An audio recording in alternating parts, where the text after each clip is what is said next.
In this week's program, we're going to be looking at Riccarton Park and also the danger of birds' nests. But in just a moment, we're talking irrigation with Tony.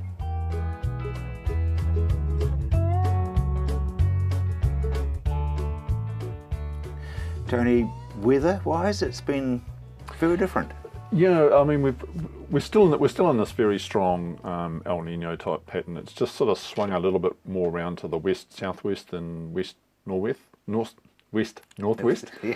Bit of a tongue twister there. So we're getting these periods of relatively cool weather. You know, and 10 or 12 days ago we had that southerly come through. It actually left some snow on the mountains, both here and in the North Island.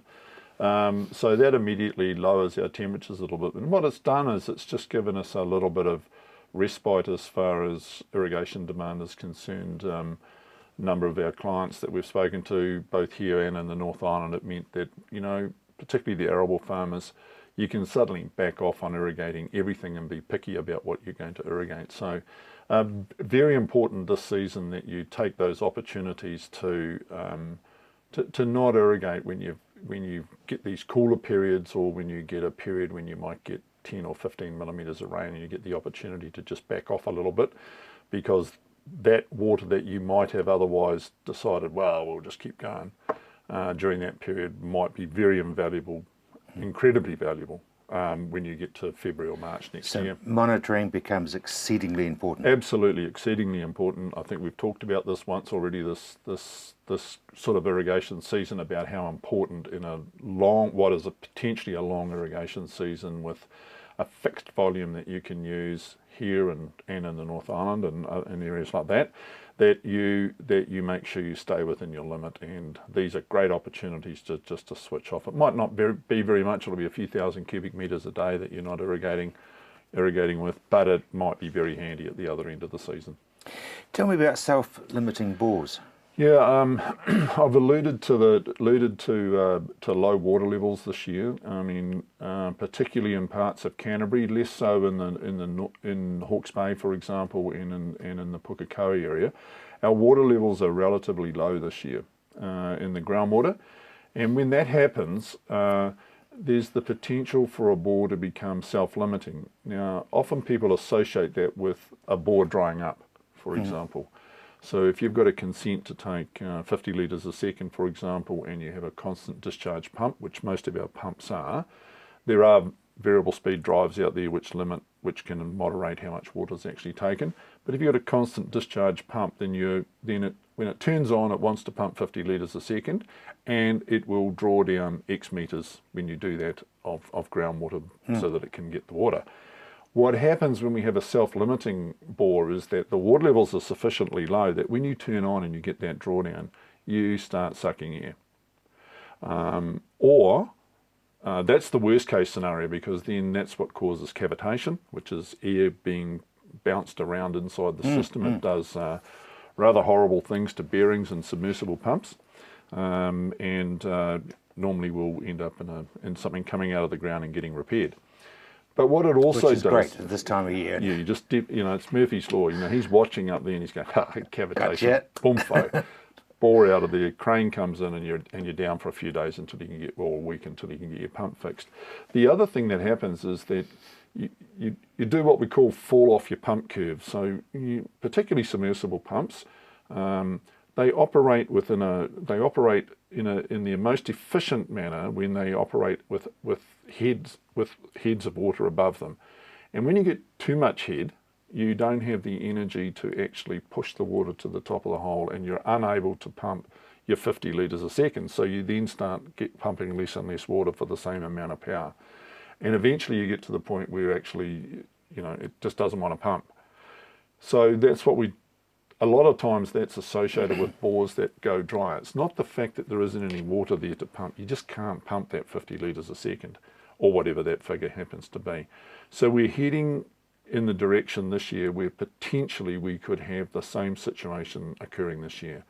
The last time we had this was 2005-06 irrigation season, and because there's so many people out there pumping water, 2005-06 we had a lot of bores that were self-limiting. So instead of being able to pump their 50 litres a second, they were maybe only pumping 40 litres a second.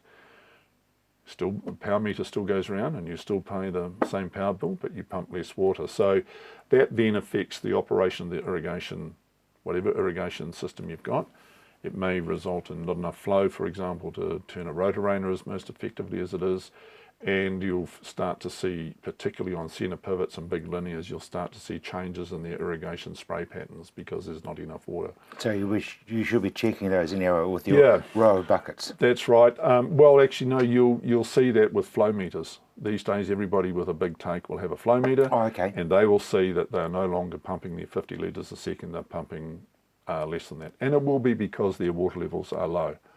Now, in a lot of older bores, there's the opportunity to actually add some rising column because you may not have your pump right down above the screen.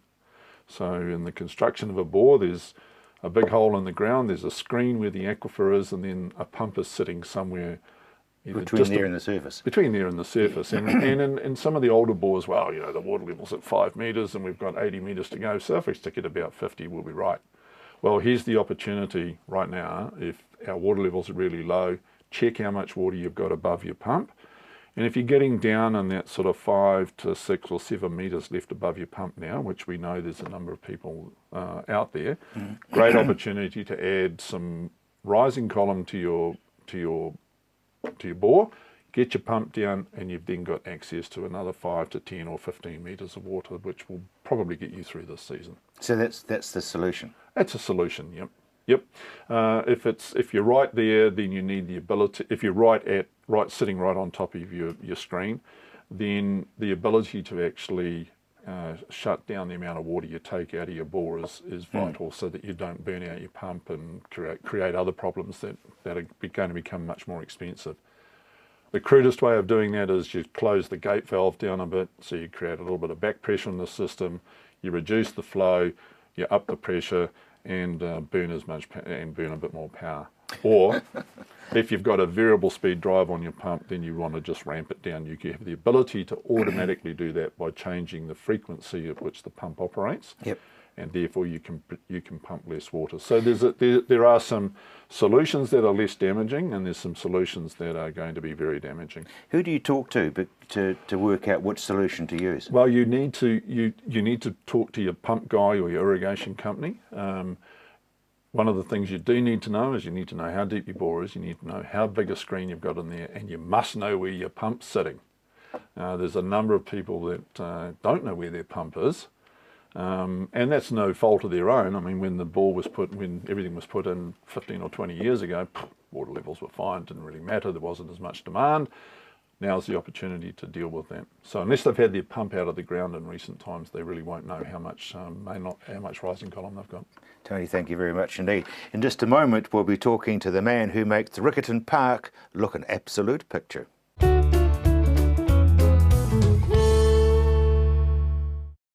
Alan, Riccarton Park, it's a pretty big project. Yes, it is. We've got 340 acres here, so it's a very big job. You have staff? Yes, we've got 9 full-time staff. How do you keep it looking so amazing? Well, it's a challenge. We start building for New Zealand Cup straight after our Grand National Carnival, so we've got a couple of months to get everything up and running, but it's a big job trying to plan everything to come out at the right time. Looking at the flowers around the park, you got them blooming just at the right time? Yeah, we do. We aim for them to be flowering for New Zealand Cup Day. So we've got another 10 days to make sure they're really blooming really nice. Bit of a late season, and it shows up as far as your roses are concerned? Yeah, it is. They're probably a week, 10 days, a little bit too late for us at the moment. We're 144 mils of rain behind our average that we normally have for this time of the year. That's a good thing for the track, but not so good for the roses to be blooming. Now, your lawns, there's absolutely no broadleaves in there. No, we always spray twice a year to make sure we get rid of them all. If you've got a nice pretty lawn, a nice entranceway, when people come in, first impressions are the main impressions, what I think anyway, and then people decide, well, that will look nice for that function, I'd like to come back and have mine here. So it's a win-win for the Jockey Club and myself. Of course, your mature trees are a huge advantage for a park like this. Yeah, they grow like crazy, the trees, but the leaves in the autumn are a pain, but they are very, very nice trees. Who designs everything? Because everything is so neat and it looks as though it's designed. Yeah, my wife sits down and plans what flowers that she wants and where they want to go. She does some very nice designs of the gardens, and then we just plan and plant them how she's marked them out. You've got 9 people. Are they all responsible for the gardens and the track? No, we have a main gardener who's off sick at the moment. So that's great Cup week coming up. Yeah, which is a bit unfortunate for him and for us. But no, we have 2 or 3 that'll help my wife with the gardens as well. So Let's talk a bit about the track. It must cut up rather badly on a race day. yeah, it does. We race 24 times a year. So this time of the year, the way the weather is, it's really helped us. But we just got to make sure that all the divots are filled in after every single meeting, and to make sure it's all safe. I like to keep a nice cushion of grass on it so that it's really good. It helps us with our preparation, and it helps the horses get a bit of a cushion off the grass. And there's no modern way of replacing the divots, is there? No, you've just got to go and do it all by hand. You've just got to fill them in with, tap them back with a rake and fill in the divots, and then once that's done, you just got to go around with some soil and some grass seed, and then obviously your manure and your water to get the young seed up and running, ready for your next meeting. Fertiliser and water, both pretty vital. Yes, they are. I've got a plan that I've been using this is my 9th cup coming up, and there's probably you'll see soon. I've got a special chemical that's going on at the moment that I like to keep up my sleeve. It's sort of a bit of a KFC trick, isn't it, Alan? Yeah. So that's we do a lot of manuring, but we also do a lot of earthworks as well. So the more you aerate the ground, the better off you're going to get some air in there. You're going to get the roots growing down, and you're just going to let the air make the grass grow a lot better. If it's wet on race day, of course, especially Cup day, it'll end up resulting in a real mess. Oh, it'll probably be wet around me because I'll be crying because this is our World Cup final on the 14th. So no, we definitely don't want any heavy tracks there. As far as the total maintenance is concerned, it must be a full-time job, sort of 12 months of the year. Yeah, we are, but we got a good plan. I've got a good crew of 9 guys, and they've been here long enough to know what they've got to do. So we just plan out for week to week to make sure everything's spot on. Oh, there's your special formula going on. Yeah, make sure nobody sees that. Well, we can see, but we have no idea what it is. No one does, so it's just my special formula. It always is a huge week for Canterbury in particular, but New Zealand in general.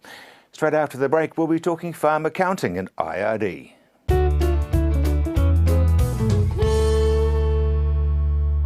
You know that saying, content is king? Well, in today's mixed media world, it's true. You need video, audio, photos and more for social media, for marketing, for communications, sales and for advertising. And you need this at a price that works with your budgets. Well, that's what we do. At Tandem, we partner with you to create the content that you can use to shout to the world or video link to a few. Connect with us and we'll help you connect to the world. We'll get you thinking, think water. I think it's all working well, Jack. My thoughts exactly. We'll get you thinking, think water. This is exactly what you need.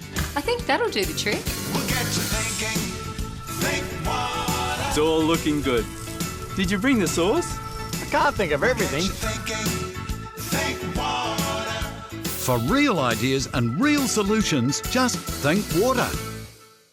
I've been reporting on farming matters on the radio and newspapers and on television for 40 or so years, but communication, like farming, has moved on. So we've come up with On the Land, online and through YouTube on any screen, anytime and anywhere. Just push play and see and hear what's happening today in our rural community. You'll learn and be informed about the latest and best information farming matters. On the Land, bringing farming information into the 21st century. So join us on our website, ontheland.co.nz. Be Active begins here in the cold, clean, unpolluted southern oceans of New Zealand. Be Active amino acid biostimulant, natural, 100% pure, manufactured from healthy deep sea fish from sustainable New Zealand fisheries. New Zealand's Be Active amino acid biostimulant, the way the world is growing.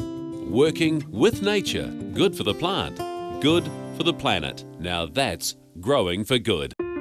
We're living on a planet facing almost insurmountable challenges. Challenges we have to face sooner rather than later. The world needs our energy. She needs our ideas, our passion. It's up to us to change things. Make a positive change to the planet. to feed the world, to protect the future, to live well, to be the generation that will make a change. Join us.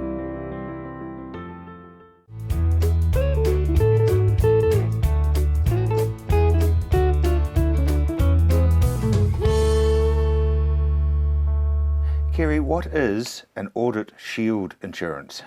It's an insurance policy that you can take out through your accountant that insures you against any investigation by a government department. So right now, everybody should be getting a notice from their accountant saying, look, it's time to renew it. If you haven't got your notice, you need to actually go and ask your accountant why they aren't doing it, because it's of great value to you. It just means that, let's say IRD come and have a look, you're fully insured against the cost of their investigation in terms of your accountant's fees, lawyers' fees, that sort of thing. So it's if a farmer though is straight down the line, there should be nothing to worry about. You'd think so, but like I've just had a case recently where a farmer went and bought 2 brand new tractors, applied for a GST refund, and of course IRD held it up and said, no, we don't want to do that. We want to investigate why you're getting such a large refund. So the moment they gave us the notice, we let the insurer know, and they started picking up the tab for all our costs. So by the time we sort of met with IRD, got them the invoices and actually got the final refund, it was 3 or 4 months down the track and $800 of our cost to get them the refund, and the farmer didn't have to pay that. It was all covered by the insurance policy. Oh, okay. So yeah, that makes a bit more sense. Is it expensive?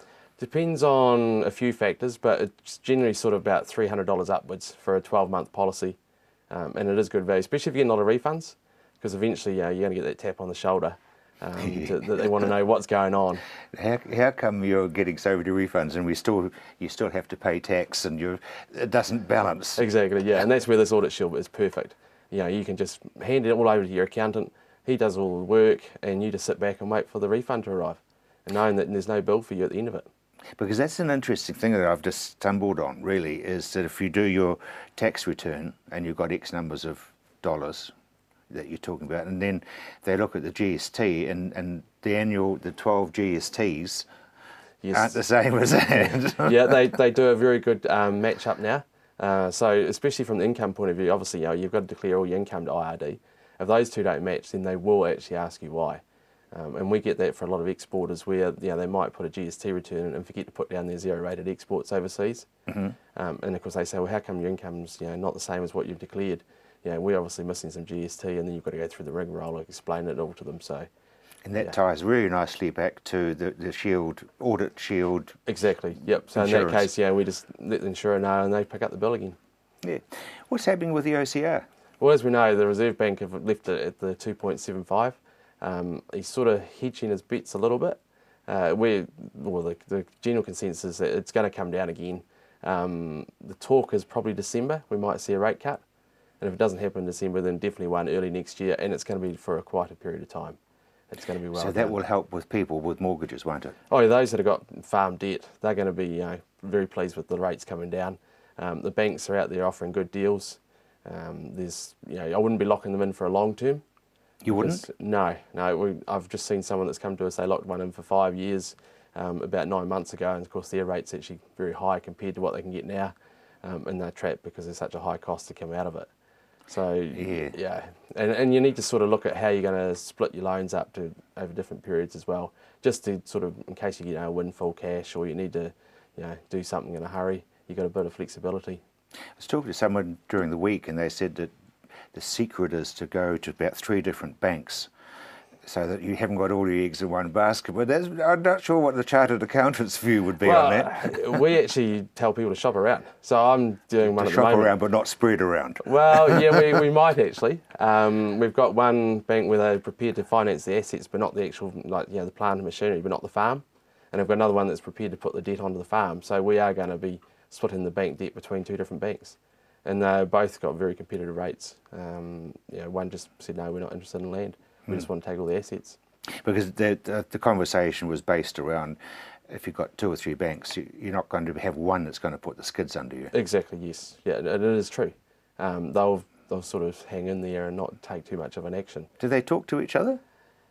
They say they don't. But that's a very nice way of answering that question. The rural guys are very friendly with each other. The one that I'm doing at the moment, they know that one part's doing the other and others doing the other bit, and I haven't told them that part.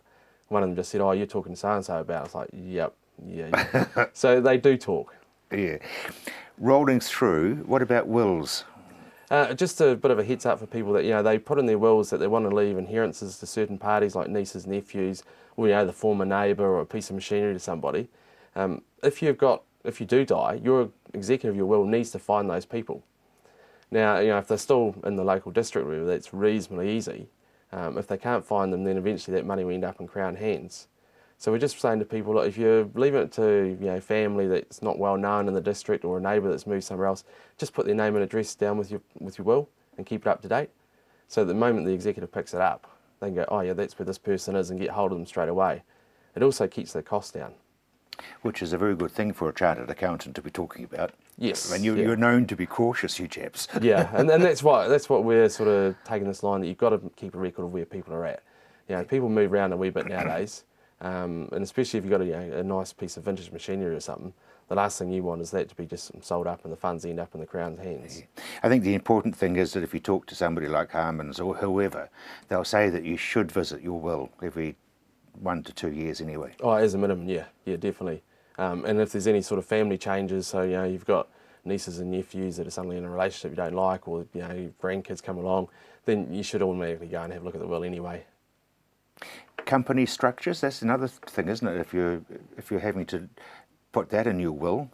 Yeah, that's got a lot of implications with it. A lot of people just say, I'm going to leave the shares to so-and-so.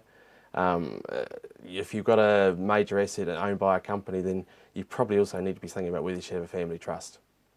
And the trusts and wills work hand in hand? They definitely go together, yeah.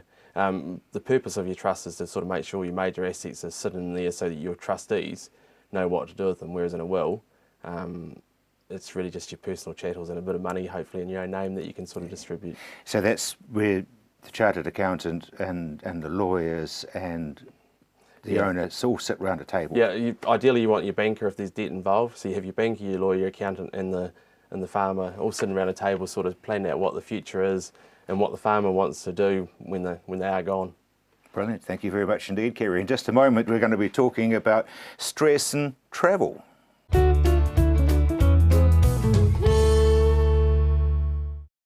Nicole, we're heading into the Christmas New Year period where everybody in the city goes out and puts up a tent beside a lake or whatever. The farmers don't. Really? Yeah, no, they have to keep working. Oh, but God. I know that we really need to talk about the fact that they do need to focus and take time out. Yes. Definitely, it's something that I think everyone should be doing, but especially, you know, it sounds like the farming community doesn't give themselves too much of an opportunity to have a break. It's pretty hard, I think, to work 7 days a week, 365 days a year. And I do think it's super important that people recognize that there is such a thing as burnout, and it is really possible that you can become both mentally and physically exhausted in any role, especially a role as demanding as farming and agriculture. I mean, the thing with farming this time of year is you've got irrigation, you've got cropping, they're all flat out, you've got dairying and you're having to milk your cows twice a day. Right. You've got the sheep farmers who are shearing. I mean, it's just, it must psychologically be quite damning for the farmer, because, you know, the television and the radio and the newspaper, it's all talking about holidays. Yeah, and it's probably quite heartbreaking in a way, because, you know, I know what it's like to have a to-do list on a day, and sometimes that can be quite daunting. But to have that to-do list for pretty much a whole season can probably be quite difficult. And knowing that while you're working away very hard, the other people of the community are out holidaying and having a nice old time.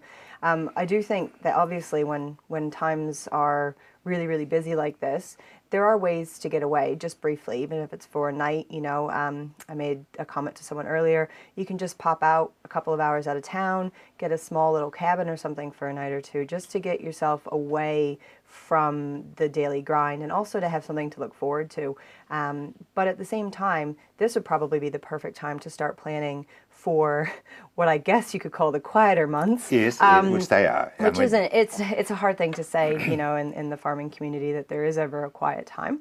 But I do think that if it is absolutely unrealistic to leave your farm when you're doing your, like you said, your irrigation and all of the summer planning and that sort of stuff, it is a great time to start looking at having a break down the track to say, right, well, I'm getting up so early every day. I'm doing this every day, going through the motions that I do every day. But you know what? In April, in May, in June, I know that I'm actually going to reward myself for all the hard work that I've been putting in. Go somewhere and get the sun on your back. Yeah, and like I've said before, Rob, it doesn't have to be expensive. It doesn't have to be, Spain or Mexico. It can be right on our doorstep. It can be across to Australia. There's a sale right now for flights that are approximately about $415 return to $450 return to Brisbane, and that's for January, late January. So there's going to be opportunity to get away in the winter months here in New Zealand. And really the big thing people need to remember is planning is key when you're wanting to get best value for money, because a big issue that we've talked about is how can you say you can go on holiday if you don't have all the money to do it? Well, there are ways to actually get reasonably priced deals, and the further out you look at booking, the better the deal will be. And then again, the planning is half the fun, and then you've also got all that to look forward to, so it kind of can justify why you're getting up and doing what you're doing each day. I'm going to ask you a really curly question, but okay. Travel agents such as yourselves are still being used because you guys do all the hard work. Yeah, it's actually funny you say that, because some people do sort of say, why would we use a travel agent when we can just book online? And the interesting thing is, a lot of people don't realize that pretty much anything you get on the internet is what we can access as well. And we use a myriad of websites, both online and through, in-house suppliers. And when you've got someone such as a farmer who is probably spending a great deal of time working, do they have time to actually sit down and research hundreds of hotels or different airfares, different routings, different deals? And usually the answer is probably no, which is probably the reason they're not actually booking the holidays, because they're not planning, and then it gets time, and then we've run out of time, and now the prices are too heavy and too expensive. And so, that's where we can kind of help to take the stress out of it, because our goal, my goal specifically, is I want to be able to get people away for the best deal possible and make sure that they have an amazing experience, whether their goal is just to relax, or their goal is to sightsee, or their goal is to just get away from what they're doing at the time. Do people come in to you and say, oh, this is my budget, what can I do for that? Yeah, some people will. Some people don't really know what to expect, so they'll come in and they'll say, I want to go here. What can we do that for? Or some people will say, we want to spend this much money. Where can we go? And that's the interesting thing. Being in this industry in the travel industry for so long, I've sort of developed, as have my colleagues at World Travelers, we've developed the ability to tailor packages and holidays to people however it suits them. So if someone comes in and they say, we have no idea how much this is going to cost us, can you give us an estimate? And then we give them the estimate and they go, that's great, or that's too much, or whatever. Then we can sort of work back and say, okay, well, if that's too much, then what isn't too much, and what can we get you for what you want? I think there's sort of a misconception that if people come in and give someone a budget, they're going to work to the very maximum of that budget. And that's not sort of how it works. It's really a puzzle to put together. So if your airfares cost $2,000 and your budget is $3,000, well, we know we have $1,000 to spend on accommodations. So up to $1,000. Up to $1,000, exactly, and transfers and insurance. So it really helps us to outline what can be achieved for the client at the time. I think the main thing, as far as you're concerned, is that you don't go online for your accountant or your lawyer. You actually go and see them, don't you? Yeah, and I mean, I think, like I said, I do think that obviously there are a lot of things you can do online nowadays. Booking travel is definitely one of them. And some people, they love sitting on the computer for hours and looking for the best deals and that sort of stuff.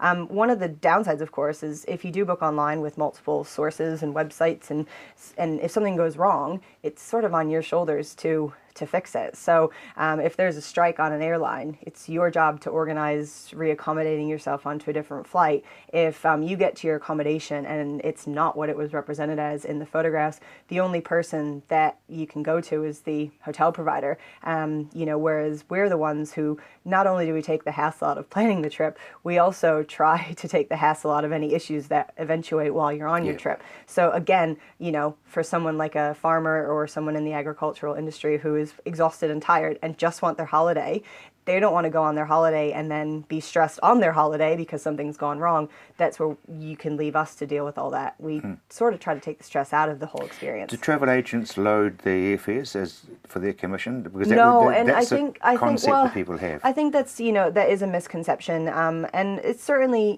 depends on what agency you go to. And there will be an element of, most agencies, if they do charge a service fee, will explain that. They'll put that on the invoice and that sort of thing.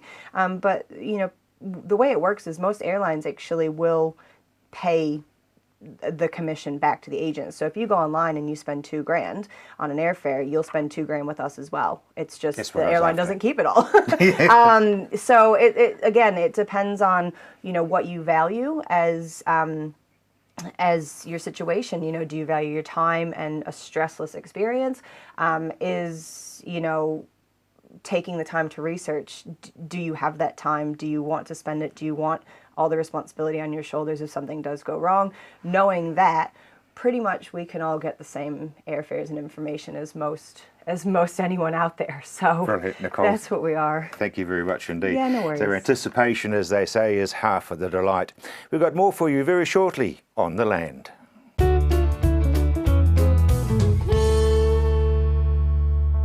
You know that saying, content is king? Well, in today's mixed media world, it's true. You need video, audio, photos and more for social media, for marketing, for communications, sales and for advertising.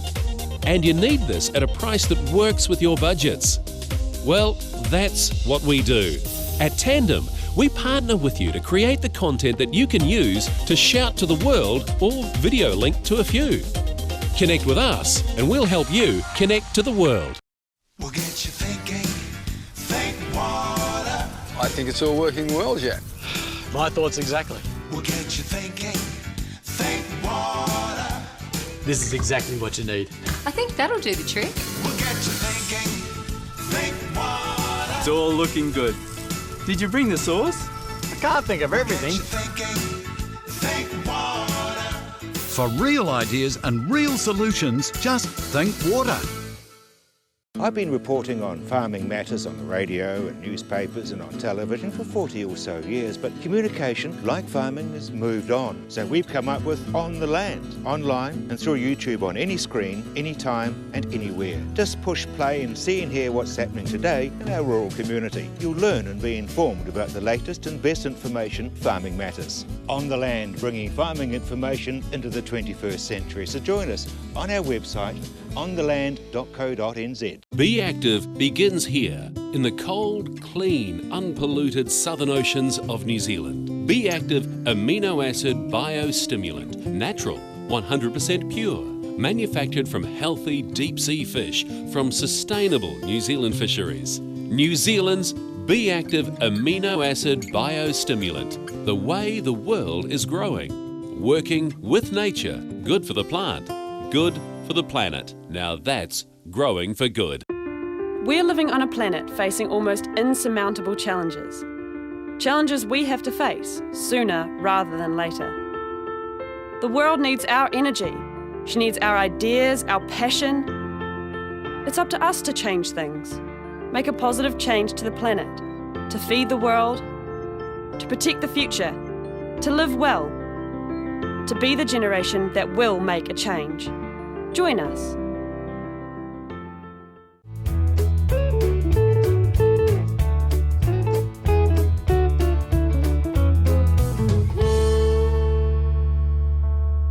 First up, Dennis, congratulations as far as your nephew is concerned. Danny? Yes, the genes came through, Rob.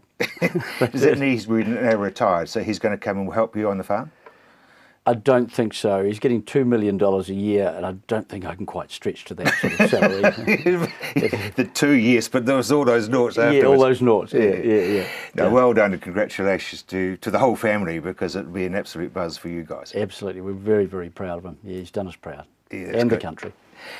Owning a crop sprayer, speaking of money, they do pay for themselves? Yes, they do, Rob. You know, there's lots of things that farmers purchase, cropping farmers purchase, combine harvesters and things like that. Well, that takes a lot of investment and a number of years to pay its way, albeit that it's quite lowers the stress if you've got one there rather than waiting on a contractor.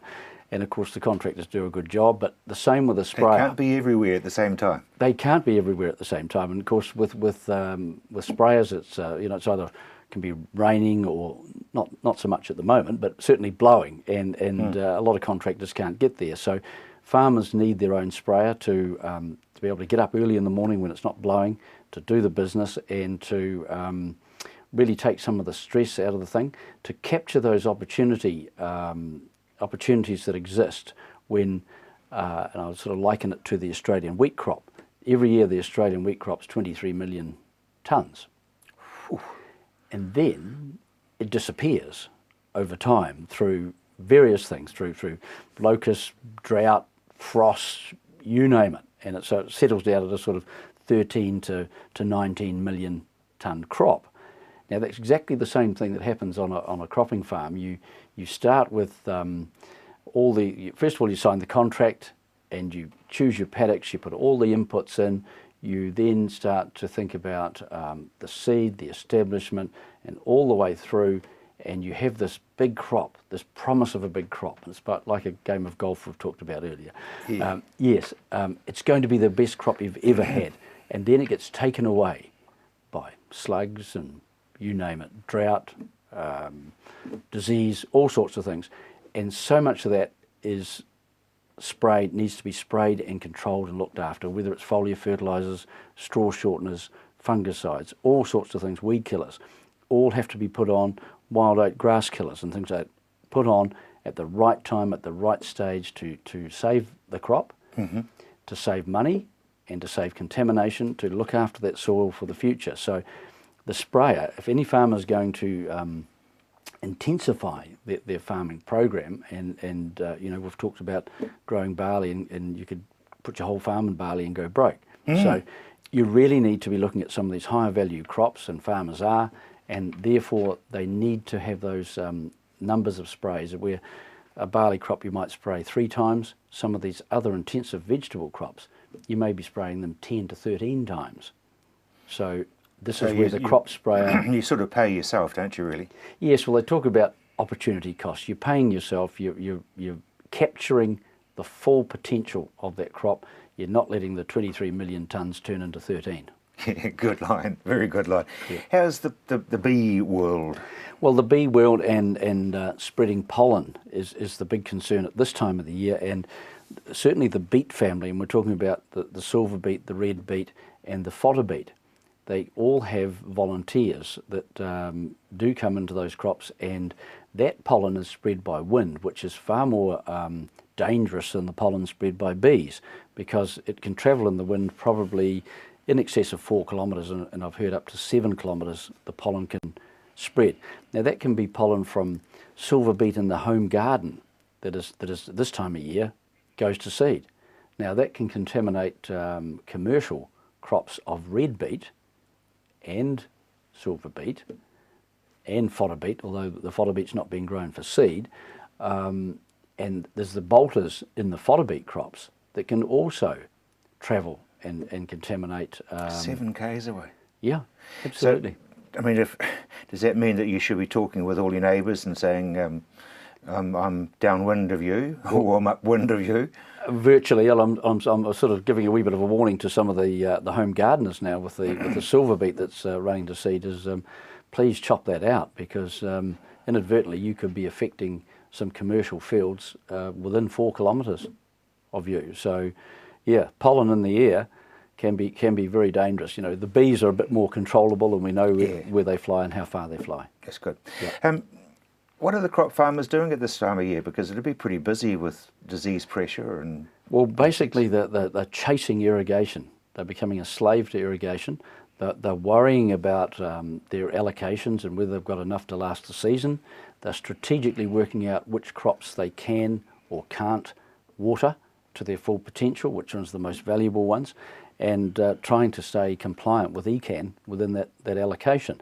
They're certainly spraying their crops, rushing around doing those sorts of things. They will be monitoring crops, and they should be monitoring them very, very regularly, because this time of the year they just change. Maybe twice a week, go around every crop twice a week. They change. They can all of a sudden there can be aphid in there that weren't there 2 or 3 days ago. Sort of almost fighting fires to keep that 23 million tonnes. Yeah, I like that sort of that terminology, because you've also got irrigation splash working against you. Yes, well, you're generating some of the disease yourself, creating conditions for things like sclerotinia and botrytis in some crops with the warmer days, and you're putting in the moisture. You get this humidity from within the crop, as well as the classic scald in barley and septoria in wheat, which are spread by rain splash. Yep. Now, white clover? White clover, time to shut up white clover. Generally, before the Christchurch shows, we talk about that grass seed around the sort of middle of October, clover sort of early November, and making sure that all the bugs are under control. There's the aphid, there's the potato mirid that can get in there, and sometimes where farmers have irrigated, there can be quite a bit of pepper spot come into those crops, and you can see individual plants really struggling. A bit of carbendism looks after that, but certainly it's time to allow the clover to regenerate and to run, room for those runners to run and flower. Brilliant, Dennis, thank you very much indeed. In just a moment we're going to be seeing the dangerous side of a bird's nest.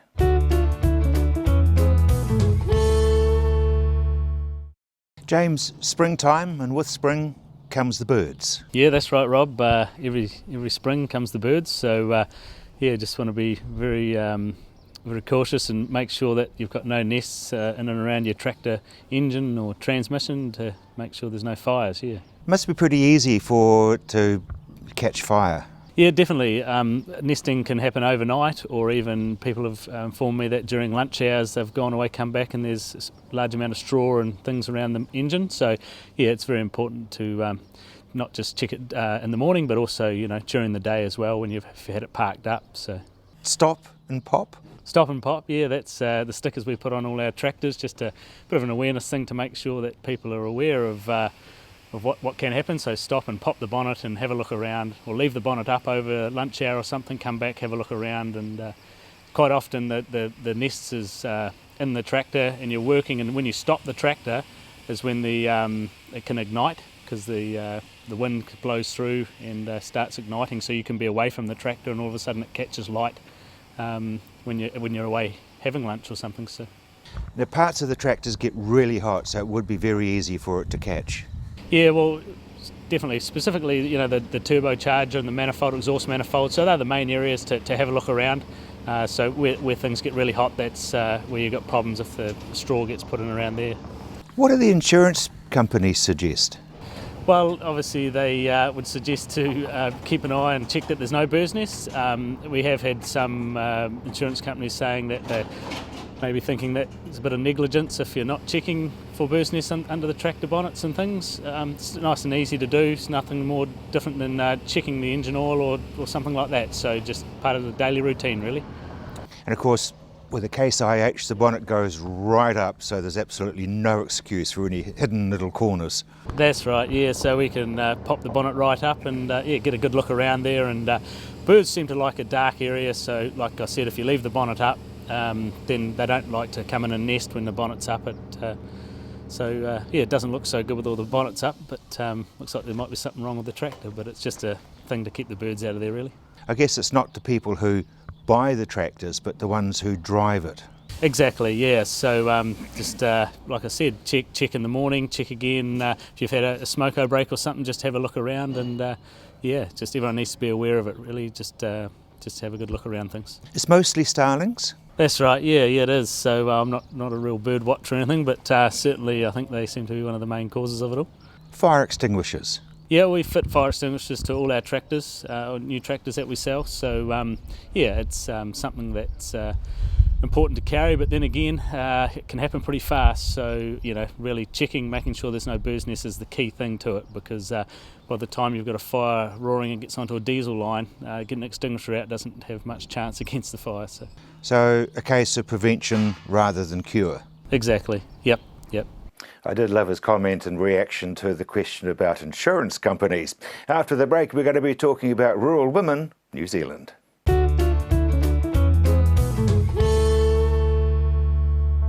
You know that saying, content is king? Well, in today's mixed media world, it's true. You need video, audio, photos and more for social media, for marketing, for communications, sales and for advertising. And you need this at a price that works with your budgets. Well, that's what we do. At Tandem, we partner with you to create the content that you can use to shout to the world or video link to a few.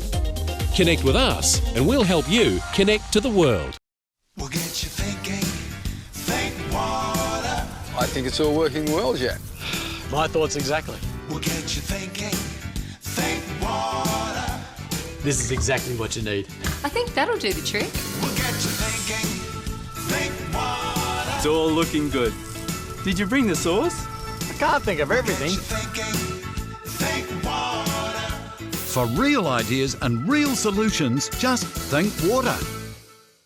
I've been reporting on farming matters on the radio and newspapers and on television for 40 or so years, but communication, like farming, has moved on. So we've come up with On the Land, online and through YouTube on any screen, anytime and anywhere. Just push play and see and hear what's happening today in our rural community. You'll learn and be informed about the latest and best information farming matters. On the Land, bringing farming information into the 21st century. So join us on our website, ontheland.co.nz. Be Active begins here in the cold, clean, unpolluted southern oceans of New Zealand. Be Active amino acid biostimulant, natural, 100% pure, manufactured from healthy deep sea fish from sustainable New Zealand fisheries. New Zealand's Be Active amino acid biostimulant, the way the world is growing. Working with nature, good for the plant, good for the planet. Now that's growing for good. We're living on a planet facing almost insurmountable challenges.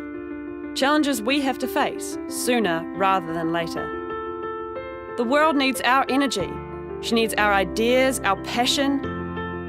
It's up to us to change things, make a positive change to the planet, to feed the world, to protect the future, to live well, to be the generation that will make a change. Join us.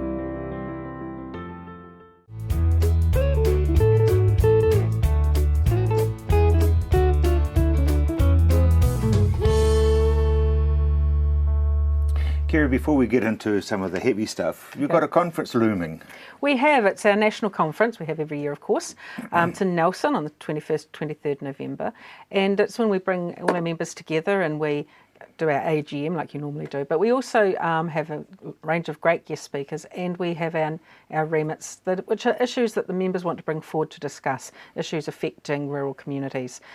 Some of the things we'll be discussing this year are speed past schools, because every council does it differently. Some have reduced speed, some don't, and the levels they reduce to are different. So we're wanting to discuss having a standardised speed past all schools throughout New Zealand so that the motorist knows what they're doing and it's safer for our children. So that's one of the key things we're talking about.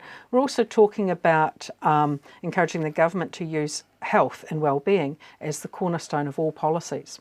And that's a really interesting debate that's happening overseas, particularly in Europe. There are countries that are doing this, and it's about ensuring the well-being of the people with whatever policies you put in place, whether it's health, education, transport, or anything. You're actually looking at how it's going to impact on the people.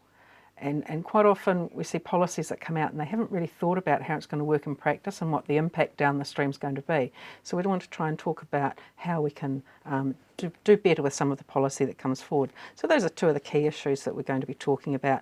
We also use our conference to do the awards presentation for the Enterprising Rural Woman of the Year Award. And that's been really great. We've had some fantastic entries this year, some of them local to Canterbury, so that's very exciting. It would be nice to think someone local could win that for us. So the judging's underway, it's almost completed, so at that conference we do present those awards, so it's always an exciting time to see what comes from it. Also at this conference we're celebrating 90 years of Rural Women New Zealand. Really? Yes, we've been going 90 years. It was Women's Division before that, wasn't it? Yes, it was. Originally started in 1925 with the wives of farmers at the Federated Farmers Conference at the time, decided that there needed to be something done for women and families in the rural area, particularly supporting women who needed a break from all the hard work, but also were having children and supporting the family. And so they formed themselves into a group called, at that time, was Women's Division of Farmers Union. It was Farmers Union, so yes, way it would back. have been in those days. So and then, of course, that changed to Women's Division of Federated Farmers when that name changed. And then in 1999, we changed to Rural Women New Zealand to reflect our own identity. As you should have. Very much so. So we're using that conference to celebrate those 90 years and look at all the great achievements we've had over those years. And this year we've had a particular campaign of I guess, charitable work in the community, as we always do, but particularly focused around celebrating that 90 years. I'm hoping that this will get a whole lot of people saying I need to join that organisation. Oh, absolutely. I mean, we are finding our membership is growing, and we also have fantastic coverage and following on our Facebook page as well, which is great, and we try to keep people up to date with rural issues. Good, and you're coming in after the conference to talk to us about it? Yes, I'll come in and tell you how it all went. That's good. Now, you are working very solidly on having women's voices being heard in the sort of the legal side of farming. Absolutely. We're finding a lot of women are being overlooked and perhaps not considered well when it comes to things like succession planning and formation of family trusts, wills and so on. And often the woman's voice isn't coming forward. And we're seeing situations where women are perhaps marrying into a family where there's already a farming trust in place, and she then has no legal right to any of the assets of the marriage because they're tied up within a family trust. So we're wanting to encourage women to be very careful when they enter these arrangements, to get good solid legal advice and make sure that their interests are well protected. And because we all, things change over time, making sure you've got a good relationship property agreement in place and that it's current and relevant. What you agree to now might be quite different in 10 years' time when things have changed in terms of your farming operation. And also making sure that their voice is heard when it comes to succession planning. So many times we see women perhaps miss out. The daughters miss out, the farm goes to the son, and the daughters aren't treated fairly. And we're wanting to make sure that women are treated fairly. We know it can't be. Equal is not necessarily fair, and fair is not necessarily equal. So it's trying to do the right thing by everybody, and yet still ensure that the farm remains in a sustainable and viable business, but that all the siblings are treated fairly. That sort of comes back, I guess, to some farms that are fourth generation or fifth generation. Absolutely, and it's really important that new people coming into those families are looked after into the future, because we like to think marriages last. They don't always, and also you can be surprised. Unfortunately surprised when a spouse dies and you suddenly realise that after all these years of being in that partnership, you actually have no right to any of the assets. So it's really important that women are well informed and are well protected, and that their partners also ensure that they're looking after their spouses when they set up these arrangements. We have come a long way, I hope, away from the wife makes the scones and cooks the roast dinners. Oh, absolutely, we have. The women are far more involved in farming now than ever before, far more hands-on. Many of them are actually the brains behind the business in terms of managing the finance, the administration, and there's a lot more to that now in terms of the legal compliances around health and safety, legal compliance on financial reporting, and the women are very much involved in that area. And also you've got women who are working far more hands-on the farm, helping out on the tractors, out in the stockyards, with the dairying, with the AI and everything. So, they're far more integral part of farming than they ever used to be. Just that whole farm accounting with the IRD and the rules and regulations. I mean, that's a minefield. It is. And invariably, I've noticed that it's the women who are sitting behind the computer. Increasingly, and it's the women who are doing the compliance things with NATE. The entering of the livestock records, they're doing the overseer with the nitrate recording, they're doing a lot of that compliance administrative reporting. So they have a very integral part in the business now, so it's a quite different role to what it used to be. Kerry, thank you very much indeed. Now, if you'd like to check on Kerry's interview, you can in fact catch it on our website, which is ontheland.co.nz. I'm Rob Cope-Williams. You've either been watching or you have just missed the program, but I will be back at the same time next week. Until then, bye now.